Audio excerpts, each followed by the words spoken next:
All right, lesson 2.4, distributive property and factoring. So I'm mostly going to be covering the distributive property in this video so that you can come in, we can do a quick review of the distributive property, and then we're going to move right on. So this is the first half of the lesson. So the do now, which you can find in your packet, if you don't have your packet open, hit pause on the video, open the packet, and find this do now. What is the greatest common factor of 12 and 8? Show and explain your work. So I'm not going to show my work, I'm just going to write the answer. So the greatest common factor, the GCF, of 12 and 8 equals 4. Now, if you don't know how I came up with that number, if you don't remember your strategies from 6th grade, two of the strategies, one was called the rainbow method, which Ms. Minardi likes, and one is just called the table method, which I like. But if you don't remember any of those, you have no idea what I'm talking about, then you need to hit pause on this video. You need to go to YouTube or go to Google and type in how to find the GCF of two numbers. And you need to watch that video and do some practice before coming back to this video. The reason is, if you can't find the greatest common factor, the GCF, of two numbers, then you're not going to be able to do the second half of this lesson. You need to be able to know how to do a greatest common factor. So it says to explain your work. My explanation would be that 4 is the largest number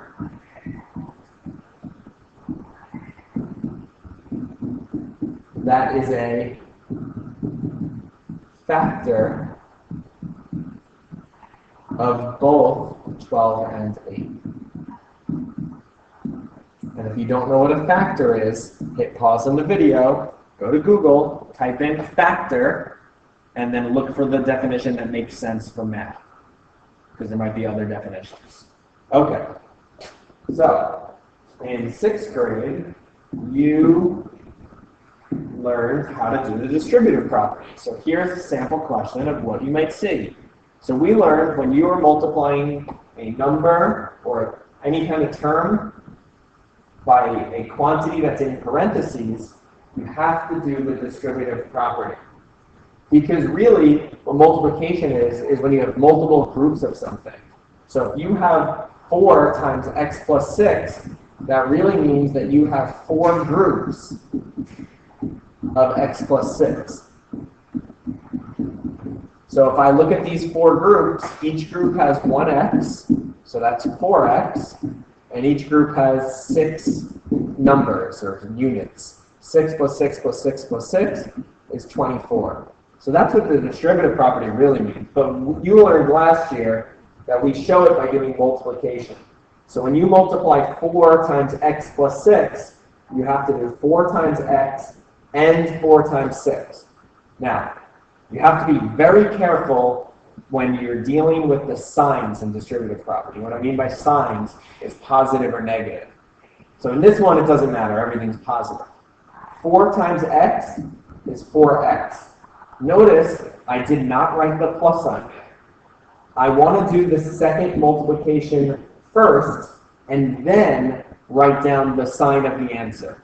So 4 times 6 is positive 24. Since it's positive, I write plus 24. And that's the final answer. So you can see here, 4 times x plus 6, you can split it up, 4 times x plus 4 times. All right, so that's how you do distributive properties. So here's another one. Let's do some practice. So right now, hit pause on the video, do it, pick an answer, and then hit unpause and watch me do it, and I will do it slowly so that you understand it. Even if you get it correct, just watch it. So hit pause. Okay, so at this point, you unpause the video, which means you have finished it and you have an answer, either A, B, C, or D. So we have a negative 3 times 4x plus 2. So in order to multiply these, I need to use the distributive property. Negative 3 times 4x and negative 3 times minus 2. Negative 3 times 4x is negative 12x. I think that part's good. Here's the part where students make mistakes. The first mistake is sometimes they completely forget to multiply by the minus 2, and they just leave it as minus 2. That's no good. Because as you saw in my last example, when I wrote out the groups, you have to multiply everything.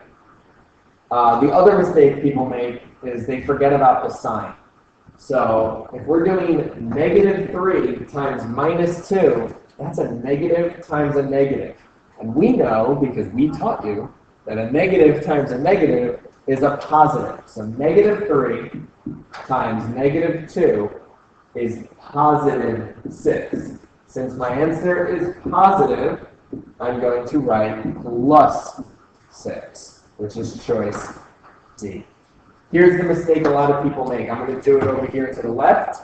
So a lot of people do negative 3 times 4x is negative 12x, and then right away they see a minus sign, so they write down a minus sign. And then they do 3 times 2 is 6. Do not write this sign until after you multiply. Multiply first, negative 3 times negative 2. If the answer is negative, then you can write minus. If the answer is positive, you write plus. So here is the correct answer. If this is confusing you, we're about to do a little more practice, but maybe pause the video, go to Google, go to YouTube, and write how to do the distributive property. Get a quick refresher on it from 6th grade before we move on with more 7th grade topics. So here are 6 more practice problems. You are going to pause the video here, and right when you hit unpause, in about 5 seconds, I'm going to put up all the answers. The point of this isn't for you to copy the answers. It's to legitimately try it and see what kind of mistakes you're making. So now pause the video, and when you unpause it, the answers will be there. All right, so here are the answers.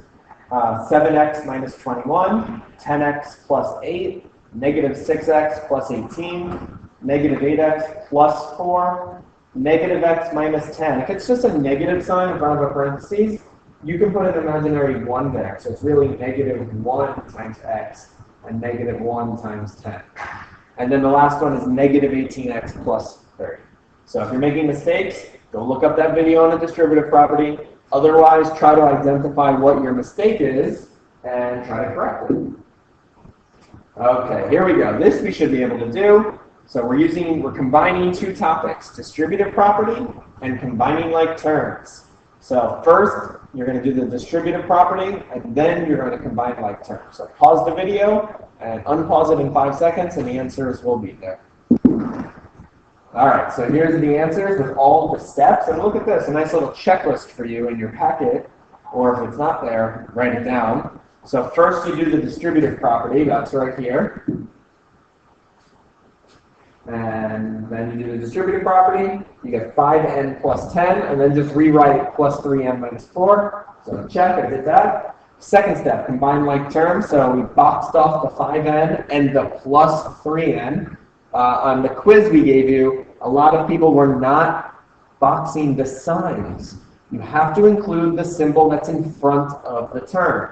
So 5n plus 3n is 8n plus 10 minus 4. Look how the minus 4 is all circled, and that comes out to plus 6. So combine like terms, and then write your simplified expression there. This is simplified because there's nothing else you can do. You cannot combine 8n and 6. Okay, here's another one. I believe this is in your packet on the top of the next page. So once again, hit pause, and then I'm going to go through those steps. Distributive property, combine like terms, simplify. So hit pause, and then the answer will be there when you hit unpause. Okay, so the first thing to do is the distributive property. So 3 times n is 3n. 3 times 2 is positive 6, so I write plus 6. Now we have a positive 3 times 4n is plus 12n, and then a positive 3 times a negative 5 is negative 15, so minus 15, and then just bring down this minus 6n. That was step 1. Step 2, combine like terms. So I have a 3n and a plus 12n and a minus 6n. Notice I'm including those signs. 3n plus 12n is 15n. Minus 6n is 9n. And then I have a plus 6 and a minus 15. 6 minus 15 is negative 9. So 9n minus 9 is your answer, fully simplified.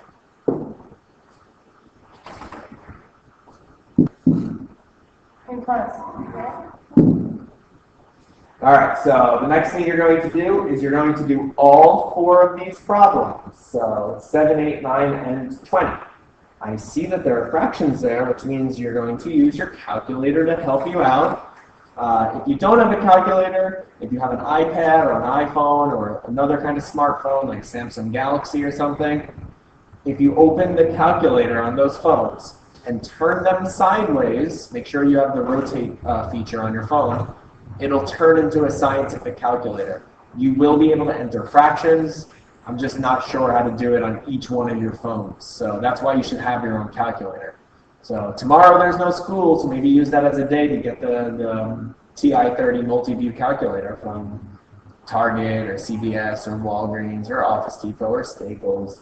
Okay, so again, you're going to hit pause, and you're going to work on all the problems, and then you're going to hit unpause, and the answers will be there.